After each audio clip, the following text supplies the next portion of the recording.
Umagang kay ganda mga kaatsay. Dahil maaga akong nagising at ito ang ganap. Ang ganda talaga ng kalikasan dahil berdeng-berde ang kapaligiran. Ang sarap talaga ng buhay ko mga kaatsay, charot. Kasing ganda ng kalikasan.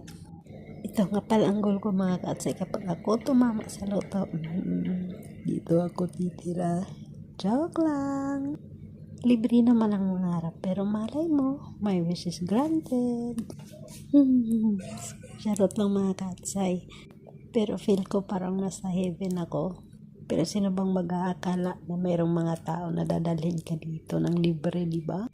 Nakapunta ka sa ganitong lugar na wala kang ginastos ni peso. Libre pagkain, libre lahat. Yun nga lang. Nakakapagod man, pero sulit. Ito talaga yung lugar na may peace of mind. Kung meron kang problema, talagang mawawala. Dahil isigaw mo lang dito, tapos sabay talon. Joke lang.